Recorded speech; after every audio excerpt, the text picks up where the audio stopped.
Eighth sum is Pragya wrapped a cord round a circular pipe of radius 4 cm and cut off the length required to the cord. Then she wrapped it around a square box of side 4 cm. Did she have any cord left when pi value is 3.14? कि प्रज्ञा के पास एक circular pipe है जिसे वो जब rap कर रही है उसे एक सर्कुलर शेप में, तो उसने जब इसे रैप किया तो इसकी उसने रेडियस ली है 4 सेंटीमीटर। लेकिन उसके बाद जब उसने उसे दोबारा से उसे स्क्वायर बॉक्स की शेप में रैप किया तब उसने इसकी साइड ली है 4 सेंटीमीटर। देखो आप पहले की जब उसने इसे सर्कुलर शेप में रैप किया है तो इसने इसको 4 सेंटीमीटर रेडियस के साथ किया और उसके बाद जब उसने स्क्वायर बॉक्स में उसे चेंज किया है तो उसमें भी उसने 4 सेंटीमीटर जो है इसकी साइड ली है। आपको यह बताना है कि जब उसने इसको ऐसे रैप किया तो क्या उसके पास कोई कोड लेफ्ट थी, क्या उसके पास वो बचा था पाइप। तो अब आप देखो जब इसे वो स्क्वायर शेप में इसे रैप कर रहा है या फिर सर्कल की शेप में इसे रैप कर रहा है तो आपको इसका सरकमफेरेंस बताना पड़ेगा कि उसने इसके लिए कितना पाइप यूज किया। तो first of all calculate the circumference of circular pipe.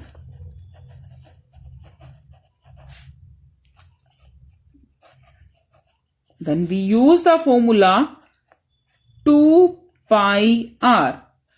2 here pi value is 3.14 and its radius is 4 centimeter. And when we calculate it, our answer is 25.12 centimeter. तो अब circumference of circular pipe is 25.12 centimetre. अब आप इसका भी जब आप इसकी भी लेंथ को कैलकुलेट करोगे तो उसके लिए भी आपको इसका पेरीमीटर निकालना पड़ेगा। तो perimeter of square is equal to 4 multiply by side.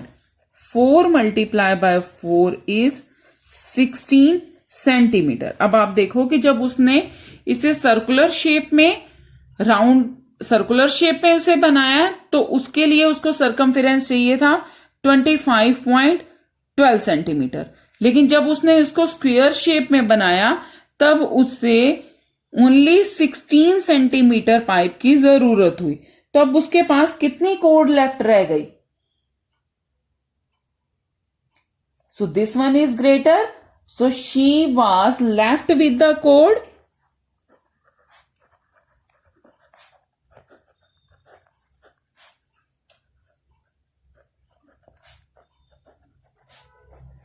अब उसके पास कोड कितनी रह गई है।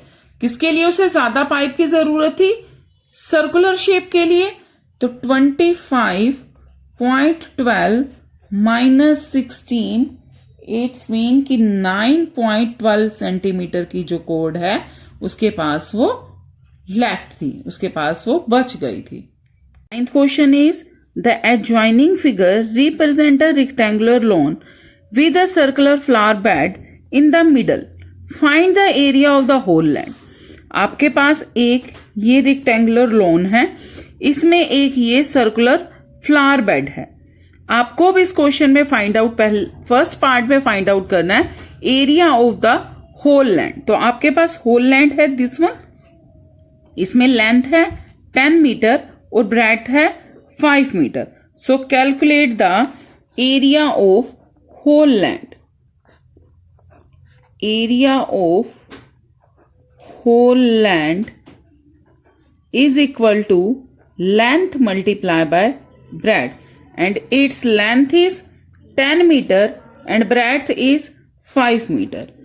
10 multiplied by 5 that is 50 meter square. So this is the area of the whole land. In second part we have to calculate the area of the flower bed, and this is a flower bed and its radius is 2 meter. When we calculate area of flower bed, this flower bed is in circular shape. So which formula we use here? Pi r square. Here value of pi is 3.14. R square, it's mean r is 2 meter.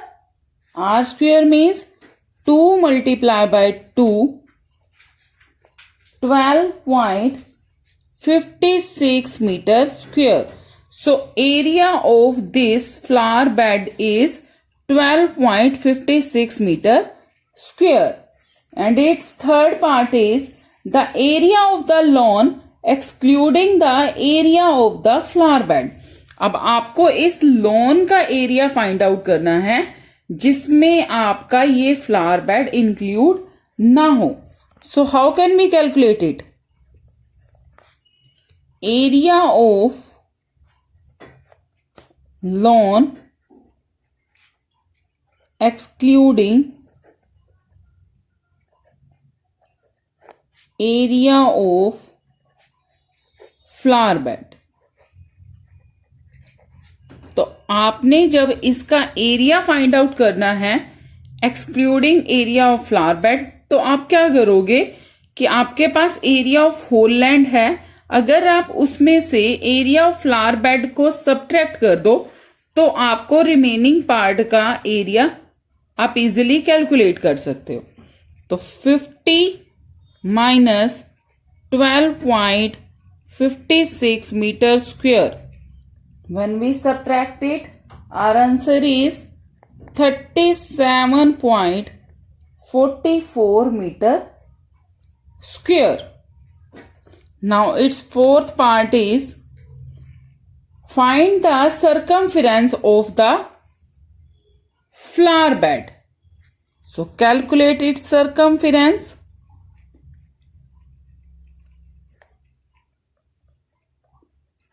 Circumference of flower bed is equal to, circumference of circular का क्या formula होता है? 2 pi r. 2 value of pi is 3.14 and value of r is 2, and when we calculate it our answer is 12.56 meter is the circumference of flower bed. So area of whole land is 50 meter square. Area of flower bed is 12.56 meter square. Area of lawn excluding area of flower bed, इसके लिए आपने इन दोनों को subtract कर देना है. तो आपका आंसर है 37.44 मीटर स्क्वेयर. और जब हम कैलकुलेट करेंगे circumference of flower bed, that is also 12.56 metre.